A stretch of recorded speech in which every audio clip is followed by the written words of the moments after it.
ጤና ይስጥልኝ።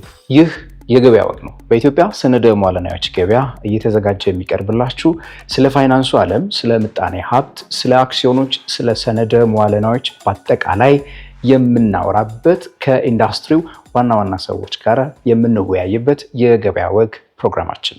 በቅድሚያ እንግዲህ ለእርሶ ለአባይ ባንክ የማኔጅመንት አባላት፣ የበላይ አመራሮች እንዲሁም ለባለ አክሲዮኖቻችሁና ለሁሉ ከእናንተ ጋር ለሚሰሩ ባለድርሻ አካላቶቻችሁ ለዚህ ቀን በኢትዮጵያ ሰነደ ሙዓለ ንዋዮች ገበያ ላይ ለመመዝገብ እንኳን አደረሳችሁ፣ እንኳን ደስ ያላችሁ እንበልና እንጀምር። እንኳን አብሮ አደረሰን። እናመሰግናለን። መልካም። ዝግጅታችን የምንጀምረው እንግዲህ እንዲያው አባይ ባንክ 15 ዓመት አልፎታል ከተመሰረተ። በእነዚህ ባለፉት 15 ዓመታት የተጓዛችሁበትን መንገድ፣ ዋና ዋና ስኬቶቻችሁን እንዲያው ስለ አባይ ባንክ አጠር ባለ መልኩ ያስረዱንና እንጀምር። አመሰግናለሁ። እንግዲህ አባይ ባንክ እንዳነሳው የዛሬ 15 ዓመት ነው የተመሰረተው። ሲመሰረት በ125 ሚሊዮን ብር የተከፈለ ካፒታል እና በ823 ባለ አክሲዮኖች ነው የተመሰረተው። እንግዲህ በትንሽ ካፒታል በትንሽ ባለ አክሲዮኖች ነው የተጀመረው። አሁን አባይ ባንክ በጣም ትልቅ ባንክ ሆኗል። በጣም በመጀመሪያዎቹ 5-6 ዓመታት ውጣ ውረዶች ነበሩ። ግን ከዛ በኋላ አዲስ ስትራቴጂ ሰርተን በገበያው ተፈላጊነታችን እንዴት መጨመር እንችላለን፣ እንዴት በፍጥነት ማደግ እንችላለን የሚል አቅጣጫ ተከትለን አሁን ላይ በጣም ጥሩ ደረጃ ላይ ነው ያለው። እንግዲህ ዋና ዋና ስኬቶችን ለመግለጽ በተለይ በፋይናንስ ደረጃ አሁን የባንኩ ጠቅላላ ሀብት ወይም አሴት 119 ቢሊዮን ደርሷል። ይሄ ከባለፈው ዓመት 30% እድገት አለው። የባንኩ ተቀማጭ ገንዘብ በአሁኑ ሰዓት ሰኔ ላይ በዘጋ ነው 92.4 ቢሊዮን ደርሷል። ይህም ባለፈው ዓመት 30% እድገት አለው። ባንካችን በተከታታይ ትርፋማ ነው። ባለፈው ዓመት ትርፋችን 4.2 ቢሊዮን ብር ነበር። አንድ አክሲዮንም የሚያስገኘው ትርፍ 46.3% ነበር earning per share የሚባለው። እንግዲህ በጣም በርካታ ውጤቶችን አግኝተናል። ባንካችን በአሁኑ ሰዓት 10,000 ሰራተኞች አሉት። የስራ እድል በመፍጠር በጣም ትልቅ አስተዋጽኦ እያደረገ ነው ያለው። ተደራሽነታችን በጣም ጨምሯል። አሁን ከ548 በላይ ቅርንጫፎች አሉን በመላ ሀገራችን። አሁን ላይ ወደ 4.6 ሚሊዮን ደንበኞች አሉን። ስለዚህ ከፋይናንስ አንጻር በጣም ብዙ እድገቶች የተመዘገቡበት ነው። በዚህ ዓመትም ትርፋችን በጣም ጥሩ እድገት አለው። እንግዲህ ኦዲት የተደረገ ነው። አሁን ኦዲት ከተደረገ በኋላ ይፋ እናደርጋለን። ከባለፈው ዓመት በጣም የተሻለ ትርፍ የተመዘገበበት ዓመት ነው። ሌላው በዲጂታል በኩል ደግሞ ባንክ አሁን የዲጂታል ባንክ በጣም ተጠቃሚ ነው። ዲፔንደንት ነው የቴክኖሎጂ። በጣም ትልቅ ኢንቨስትመንት ነው በየዓመቱ የምናደርገው። በአሁኑ ሰዓት ካሉን ደንበኞች 80% የዲጂታል ባንክ ተጠቃሚ ናቸው። የሞባይል ባንክ፣ የኢንተርኔት ባንክ፣ ካርድ ባንኪንግ፣ አሁን የኪውአር ኮድ፣ አይፒኤስ ሁሉም ተጠቃሚ ናቸው እና በአጠቃላይ ከሚደረገው ግብይት አሁን 70% በዲጂታል ባንክ ሆኗል እና ከዲጂታል ባንክ አንጻርም በጣም ከፍተኛ እድገት እየተመዘገበበት ያለ ነው። ሌላው እንግዲህ የካፒታል እድገት አንዱ ለባንክ ትልቁ ወሳኝ ነገር ነው። እንግዲህ ሲመሰረት የነበረን ካፒታል 125 ነው። አሁን 9.7 ቢሊዮን ደርሷል የተከፈለ ካፒታላችን። ይሄ በዚህ ዓመት ብቻ በ2.6 ቢሊዮን ተጨማሪ አክሲዮን ሸጠ ነው። ስለዚህ ይሄ በየዓመቱ እድገት እያሳየ ያለ ነው። ስለዚህ ባለ አክሲዮኖችን እምነት በጣም እየጨመረ የባንኩ ገጽታ እየጨመረ መጥቷል እና ከፍተኛ እድገት ለሀገራችንም የኢኮኖሚ እድገት የበኩልን አስተዋጽኦ እያደረገ ያለ ትልቅ ባንክ መሆን ችሏል ማለት ነው በአሁኑ ሰዓት። መልካም። ይሄ ለኢንዱስትሪ በጣም ትልቅ ስኬት ነው። እንዲያው አንድ ጥያቄ ልጠይቆት። እንግዲህ ለምን ወደ ኢትዮጵያ ሰነደ ሙዓለ ንዋዮች ገበያ ታዲያ በዚህ ጊዜ ለመምጣት ወሰናችሁ? ብዙ ያው እኛ ሀገር የሰነደ ሙዓለ ንዋዮች ገበያ ላይ መመዝገብ አዲስ ነገር ነው። ወደ ዋናው መድረክ ደግሞ መታችሁ ሰነዶቻችሁ መገበያየት ጀምረዋል። ለምን ይሄን ጊዜ መረጣችሁ? ያው ቀዳሚዎቹ ውስጥ ሆናችኋል እና እንዲያው ምንድን ነው እስቲ ለዚህ ያነሳሳል? እንዳልከው እንግዲህ በአሁኑ ሰዓት ከሰነደ ሙዓለች ላይ ገበያ ላይ ተመዝግቧል። ባንካችን 9.7 ቢሊዮን ካፒታል ተመዝግቧል። አሁን 9.7 ሚሊዮን ሼር ማለት ነው። እንግዲህ እንደ አባይ የምንከተለው አንድ ፍልስፍና ባንካችን በፍጥነት ማደግ አለበት። በፍጥነት ለማደግ ደግሞ ሁለት ስትራቴጂ እንከተላለን። በጣም ፋስት ፎሎወር መሆን አለበት። በገበያ ላይ የሚፈጠሩትን በፍጥነት ወደ ባንካችን ወስደን መስራት አለብን። ሲቻልን ደግሞ መፍጠር ነውና ገበያ ላይ የሚፈጠሩትን እድሎች ለመጠቀም ሁሌም ዝግጁ ነን። ስለዚህ አንዱ ይሄን የተፈጠረውን እድል ቶሎ መጠቀም አለብን ነው። የካፒታል ገበያ መፈጠር እንግዲህ በሀገራችን የፋይናንስ ኢኮሲስተም ውስጥ አዲስ ነው። በሀገራችን የፋይናንስ ሪፎርም በጣም በከፍተኛ ሪፎርም አለ። አሁን ያን መጠቀም አለብን በፍጥነት ብለን ነው የወሰንነው። ስለዚህ ጥቅሞቹንም እናውቃለን። ምን ጥቅም እናገኛለን፣ እንደ ባንክ ምን ጥቅም እናገኛለን፣ እንደ ሼርሆልደር ምን ጥቅም ይገኛል የሚለው ይታወቃልና እንደ ባንክ አጥንተናል። መጀመሪያ ላይ ገበያው ላይ የካፒታል ማርኬት ፈጠር ምን እናገኛለን ዝግጅት አድርገናል፣ በሰፊ ዝግጅት እና እንግዲህ እንደ ባንክ እዚህ መመዝገባችን የመጀመሪያው እንግዲህ ካፒታል ለማሳደግ አንዱ እስካሁን የነበረው በተለምዶ የምንሄድባቸው የፋይናንስ ምንጮች እንደሱ ይቀጥላሉ። ግን ደግሞ አሁን ይሄ ተጨማሪ እድል ይዞ ይመጣል። ካፒታል ለማሳደግ ተጨማሪ እድል ይዞ ይመጣል። የባንኩን ገጽታ ከፍ ያደርገዋል። ዓለም አቀፍ ድርጅቶች ጋር ለመስራት ያለን ሪሌሽን በጣም ያጠናክራል። እነዚህን ታሳቢ አድርገን ለባለ ሀብቱም የሚሰጠውን እድል ለደንበኞቻችን የሚሰጠውን ኮንፊደንስ ታሳቢ አድርገን ነው እንዲመዘገበ የወሰን። መልካም። ታዲያ ብዙ ሰዎች ሲሰሙ የሚሰሙት ዜና ላይ አባይ ተመዘገበ የሚለውን ፓርት ብቻ ነው። በሰነደ ማዋለናዎች ገበያ ላይ መመዝገብ ቀላል ነገር አይደለም። እሱም ከእርሶ በላይ የሚያውቅ የለም። እነዛን ሂደቶች እስቲ እናውራ። እንዴት ነበረ? ምክንያቱም በጣም ከባድ ሂደት ያለው ረጅም ጊዜና ብዙ ስራ የሚፈልግ ስራ ስለሆነ ማለት ነው። ከሂደቱ ሌሎች እንዲማሩበት እንደው እንዴት ነበር ያሳለፋችሁት? በዛ ሂደት ውስጥ የተማራችኋቸውን አንዳንድ ነገሮች አብረው ቢያንሱ። በጣም ጥሩ። ሂደቱ በጣም ሰፊ ነው። የመጀመሪያው እንግዲህ አሁን 4700 በላይ ባለ አክሲዮኖች አሉ። የእነዚህን ባለ አክሲዮኖች መረጃ በአግባቡ ማደራጀት በአግባቡ ለማደራጀት እንግዲህ እያንዳንዱ ባለ አክሲዮን በተለይ አሁን ደግሞ በአዲስ የፋይዳ ከመጣ በኋላ እንግዲህ ባለ አክሲዮኖች አብዛኞቹ ከዛ በፊት የነበሩ ናቸው እና በሱ መሰረት ማደራጀት ይፈልጋል። ይህን ማደራጀት አንዱ ትልቁ እንትን ነው። በአሁኑ ሰዓት 95% በላይ የሚሆነው ባለ አክሲዮን ተደራጅቶ አልቋል። በተለይ ከወረቀት ወደ ኤሌክትሮኒክ የ95% የሚሆነው ወደ ኤሌክትሮኒክ ተቀይረው ይህ አንዱ ትልቁ ሂደት ነው የነበረው እና ባለ አክሲዮኖችም ተባብረው እኛም ያደረግነው ዝግጅት ሰፊ ነው። እንግዲህ የመጀመሪያው ያደረግነው የእኛን ፕሮሰስ ምን ይመስላል፣ ይህን ስራ ለመፈጸም ፕሮሰሳችን ስትራክቸሩ ይፈቅዳል ወይ የሚለውን አይተን የአደረጃጀት አስተካክለናል፣ አሰራሩን አስተካክለናል፣ የውስጥ ቲም አደራጅተናል። ይህን የመጀመሪያው ስራ ነው። ይህን አድርገን እንግዲህ ሰነዶችን አዘጋጅተናል። አሁን የእኛ ደግሞ በቂ ስላልሆነ የግድ አማካሪ መቅጠር ነበረብን። እንግዲህ ታዋቂ የሆነውን የዲሌት አማካሪ ድርጅት ነው የቀጠር ነው።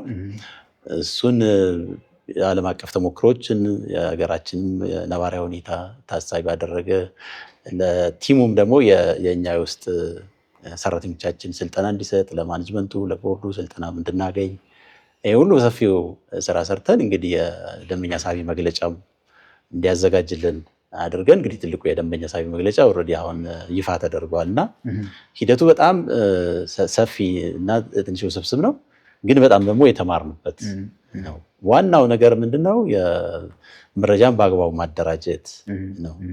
ባንክ በእርግጥ ከዚህም በፊት የተሻለ አደረጃጀት የተሻለ ቁጥጥር ያለበት ዘርፍ ነው።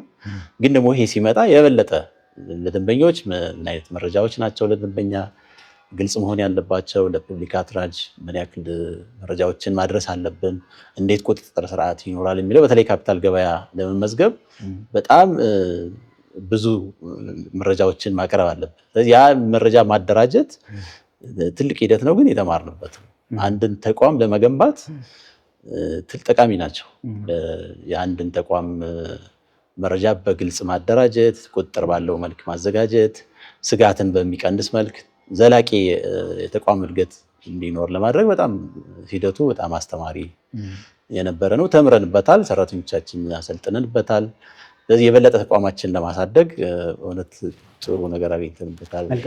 አንድ ቁልፍ ነገር ቅድም አንስተውልኝ ነበረ። የተለመደውን አይነት የፋይናንስ የማሰባሰብ ስርዓትም አለፍ የምንልበት መንገድ ነው ያሉት ነገር ነበር እና በተለይ እንግዲህ እንደ ባንክ ባለፉትን 15 ዓመታት ብዙ መንገድ ሄዳችሁ መጥታችኋል። ወደፊት ደግሞ የምታስቡት ነገር አለ፣ ውጥን አላችሁ። መቼስ የሰፋ ራዕይ ባንኩን ወደ ላቀ ደረጃ ደግሞ የመድረስ ላይ ይኖር ይችላል። ከዛ አንፃር እዚህ ገበያ ላይ መመዝገብ በራሱ ምን አይነት ጠቀሜታዎች ይዞላችሁ ይመጣል? ምን እያያችሁ ነው? እዚህ ውስጥ እንደው ምን ወጥናቸዋል የሚለውን ነገር ብናነሳ። እንግዲህ አሁን ቅድም እንዳልኩት ባንካችን በፍጥነት ማደግ አለበት የሚል ነው ስትራቴጂያችን። አሁን የ3 ዓመት ስትራቴጂም አዘጋጅተናል። ወደዚህ ካፒታል ገበያ መግባታችን የካፒታል እድገቱን የበለጠ ሁለተኛ አማራጭ ይኖረናል ማለት ነው። ከዚህ በፊት ካፒታል የምናሰባስበው እንግዲህ እንደዚህ የተደራጀ ገበያ በሌለበት በራሳችን እንደዚህ ቁጥጥር በሌለበት መረጃም ፐብሊክ አትላርጅ በሌለበት ነው ካፒታል የምንሸጠው። ስለዚህ አሁን 2 አማራጭ አለ። የመጀመሪያ ደረጃ ገበያ አለ፣ ሁለተኛ ደረጃ ገበያ አለ። የነባር ባለ አክሲዮኖቹ ካፒታላቸውን ለማሳደግ የበለጠ ኮንፊደንስ የበለጠ መረጃ የሚያገኙበት ዛሬ ገዝተው ለመሸጥ የማይቸገሩበት ይሆናል። በተለይ እስካሁን በነበረው ሂደት አንድ ባለ አክሲዮን ዛሬ ገንዘብ ሊኖረው ይችላል፣ ነገ ቢያስፈልገው በፍጥነት በፈለገው ሰዓት ለመሸጥ ይቸገራል። እስካሁን የሚደረገው እንግዲህ ባንኩ ይመጣና የሚገዛ ሰው ፈልጉኝ ይላል፣ ወይ ጓደኞችን ያፈላልጋል። በጣም አድካሚ ነው። ስለዚህ አሁን ዛሬ ገንዘብ ኖሮ ገዛ፣ የሚቀጥለው ደግሞ ገንዘብ ሲያስፈልግህ ለመሸጥ ይሄ ትልቅ እድል ይሆናል። በተለይ ለባለ አክሲዮኖች በፈለግከው ጊዜ ገንዘብ ማግኘት የምትችልበት እድል ነው የሚሆነው። እዚህ ገበያ ላይ ወጥተህ በምትፈልገው ዋጋ በተገኘው ዋጋ መሸጥ ትችላለህ።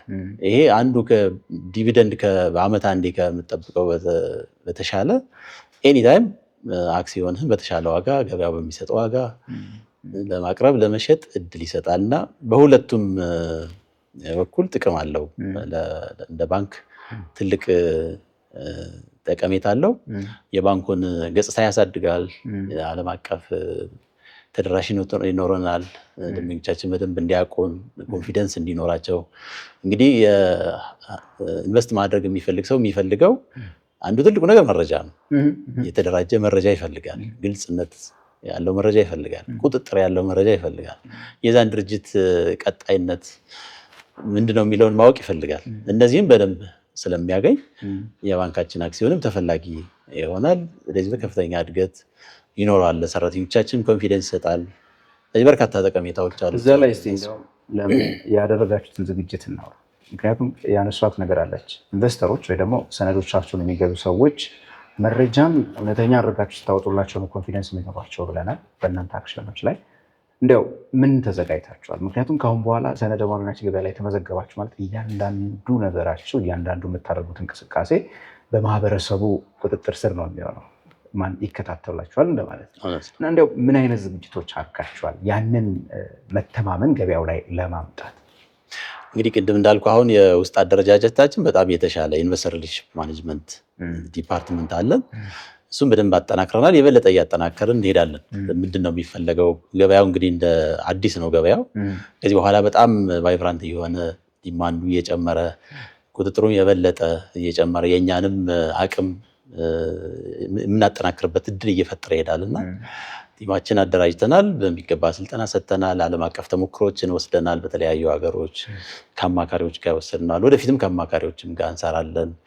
የስቴክሆልደር ማኔጅመንት በጣም ትልቅ ስራ ይፈልጋል። ከካፒታል ገበያ ጋር ከሰነድ መዋዕለ ጋር ሁሉም ባለድርሻ አካላት ጋር ተቀራርቦ መስራት፣ የሚፈልገውን ማወቅ፣ ለደንበኞቻችን የምንሰጠውን መረጃ በግልጽ የማደራጀት የሁሉ ዝግጅት አድርገናል። ግን የበለጠ እያጠናከርን ያለነው አሁን የሚቀጥለው ዓመትም እንደዚሁ እየተሻሻለ ይሄዳል እናስባለን።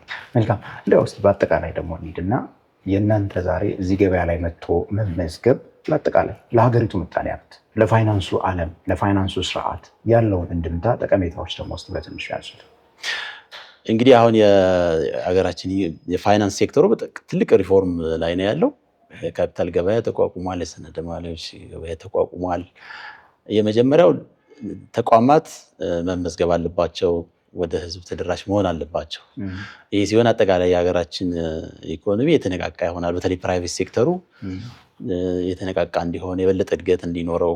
እንግዲህ አሁን ትልቁ የካፒታል ገበያ አንዱ ጠቀሜታ ብዬ የምወስደው ሀብትን ወደ ፕሮዳክቲቭ ወደሆነ ዘርፍ አሎኬት ማድረግ ሪሶርስን በአግባቡ እንድንጠቀም ያደርገናል። የት ነው ኢንቨስት የሚደረገው? የሀገርን ሀብት በአግባቡ ሲጠቀም ፕሮዳክቲቭ ወደሆነ ሴክተር፣ ያ ደግሞ ባንኮቹ ምቹ ናቸው። እንግዲህ ባንክ ለሀገሪቱ ኢኮኖሚ ያላቸው ጠቀሜታ ይታወቃል። ከዛ አንጻር እያንዳንዱ ባለሀብት የት ነው ኢንቨስት የማደርገው የሚለውን ባንኮቹ ደግሞ ያን ወስደው ወደ ፕሮዳክቲቭ ሴክተር ያደርጋሉ እና እዚህ ውስጥ ሁላችንም ስንገባ የበለጠ ካፒታል ማርኬቱ ግልጽ የሆነ እየደረጀ እያደገ ይሄዳል። ህጉ መውጣቱ በራሱ አንድ ነገር ሆኖ ግን ሁሉም ሰው ደግሞ መሳተፍ አለበት። በተለይ ፋይናንስ ሴክተር ትልቅ አቅም ያለው ሴክተር ነውና እንደ አባይ ባንክ ያሉ ድርጅቶች ሌሎችም ጆይን ቢያደርጉ የበለጠ ካፒታል ማርኬቱ ያድጋል፣ ኢኮኖሚያችን ግልጽ በሆነ አቅጣጫ እያደገ ይሄዳልና በጣም ትልቅ ጠቀሜታ አለው ብዬ የማስበው። መልካም እያጠናቀቅኩኝ ነውና ዋነኞቹ ሰዎች እንግዲህ በዚህ ሁሉ ውስጥ ኢንቨስተሮቻችሁ ናቸው። በቁጥር ቅድም የጠቀሱልኝ ኢንቨስተሮች አሏችሁ እናንተ። እንዲያው ለነሱ ምን ማለት እንደሆነ ዛሬ በዚህ ገበያ ላይ እናንተ መመዝገባችሁ እንዲያው በአጠቃላይ ለነሱ ምን ማለት እንደሆነ ለወደፊት ደግሞ እዚህ ገበያ ውስጥ ተዋናይ ሆነው ኢንቨስተርስ የምንላቸው ባለሀብቶች ገንዘባቸውን አውጥተው በእናንተ ባንክ ላይ ኢንቨስት ማድረግ ለሚያስቡ ሰዎች፣ ለማህበረሰቡ፣ ለመላው ለኢትዮጵያ ማህበረሰብ እንዲያው መልእክት የምትሉት ምን በተለይ ለባለ አክሲዮኖቻቸው ይሄ ማለት እንዲህ ነው ከዚህ በኋላ እንዲህ ነው የሚለውን ነገር ጨምራችሁ ለወደፊት ደግሞ እናንተን ጆይን ማድረግ ለሚፈልጉትም አንድ ላይ መልእክት ያስተላልፉ። እንግዲህ ለባለ አክሲዮኖች ያለኝ መልእክት እስካሁን ባለፉት 15 ዓመታት አባይ ባንክን አምነው ኢንቨስት ሲያደርጉ መጥተዋል። ለዚህ በጣም እጅግ አድርገን እናመሰግናለን። አሁን ደግሞ የበለጠ ሊሰሩ የሚችሉበት እድል፣ አክሲዮናቸው የበለጠ ዋጋ የሚያወጣበት፣ አክሲዮናቸውን በፈለጉት ጊዜ መሸጥ መለወጥ የሚችሉበት እድል መጥቷል። ባንካችን የበለጠ መረጃ፣ የተደራጀ መረጃ፣ ግልጽ የሆነ አሰራር፣ የስጋቱን በአግባቡ ማኔጅ የሚያደርግበት ቁጥጥር ያለበት ስርዓት ውስጥ እየገባ ነው። ስለዚህ ይሄ ላሉት ባለ አክሲዮኖች ትልቅ እድል፣ ተጨማሪ እድል ነው የሚሆነውና አክሲዮናቸውን በፈለጉት ጊዜ መሸጥ መለወጥ የሚችሉበት እድል ስለተፈጠረ ይሄ አብረን ከዚህ በኋላ በጋራ ባንካችን የምናሳድግበት እነሱም ተጠቃሚ የሚሆኑበት የገበያውን ዋጋ ማግኘት የሚችሉበት እድል ስለተፈጠረ የበለጠ ጉዟችን በጋራ አብረን እንድናጠናክር በዚህ አጋጣሚ አደራ ማለት ፈልጋለሁ። አባይ ባንክ አክሲዮን መግዛት የሚፈልጉ ደግሞ ከዚህ በኋላ እድሉ ሰፊ ሆኗል። አሁን ያሉን 4700 ባለ አክሲዮኖች ናቸው። እስካሁን በነበረው እድሉን ያላገኙ ሁሉ ገበያው ላይ ገብተው የፈለጉትን መጠን አክሲዮን መግዛት ይችላል። የአባይ ባንክ መረጃ ከካፒታል ገበያው ማግኘት ይቻላል። ፕሮስፔክተስ ኦልሬዲ አዘጋጅተናል። የባንኩ ይሄን ማኔጅ የሚያደርግ ቲም አለ፣ እዛ ላይ ማግኘት ይቻላል። የባንኩ ዌብሳይት ላይ ማግኘት ይቻላል። መረጃዎችን በግልጽ የምናሳይበት እድል አለ። እንግዲህ ባንካችን በጣም አትራፊ ነው፣ አዋጭ ነው፣ አስተማማኝ ነው። እስካሁን ባሉት ተከታታይ ዓመታት በየትኛው መመዘኛ በባንክ መመዘኛ በጣም ጥሩ እድገት እያሳየ ያለ ነውና እንዲጠቀሙ በዚህ አጋጣሚ መጋበዝ እፈልጋለሁ። እንደ አጠቃላይ ለህዝባችን ደግሞ እንግዲህ አባይ ባንክ የህዝብ ባንክ ነው። የበለጠ ለማገልገል ደንበኞቻችን የበለጠ ለማገልገል እንደ ሀገርም የሚጠበቅብንን አስተዋጽኦ ለማበርከት አባይ ባንክ በተለይ አሁን ደግሞ የ3 ዓመት ስትራቴጂ አዘጋጅተን ከሐምሌ ጀምሮ የሚጀምር በፍጥነት ማደግ ያለበት ህብረተሰባችን ማገልገል ያለብን ኢኮኖሚ በሚፈቅደው መጠን ደንበኞቻችን ለማገዝ ዝግጁ ሆነናልና ባንካቸውን ተጠቀሙ ላለው እንግዲህ ለተፈጠረው እድል ሁሉንም እናመሰግናለን። የካፒታል ገበያ ላደረገልን ገዛ የሰነደ መዋዕለ ወይም ያደረጉልን ገዛ በጣም ከፍተኛ ነው። ያ ሂደቱን ለማለፍ ሄድ ነው በጣም አስተማሪ ነበርና በትብብር ሄደናል እስካሁን። ቀጣይም በዚሁ እንደምንቀጥል ተስፋ አደርጋለሁ። አመሰግናለሁ። እኔም በጣም ነው የማመሰግነው። በድጋሚ እንኳን ደስ ያላችሁ። እናመሰግናለን።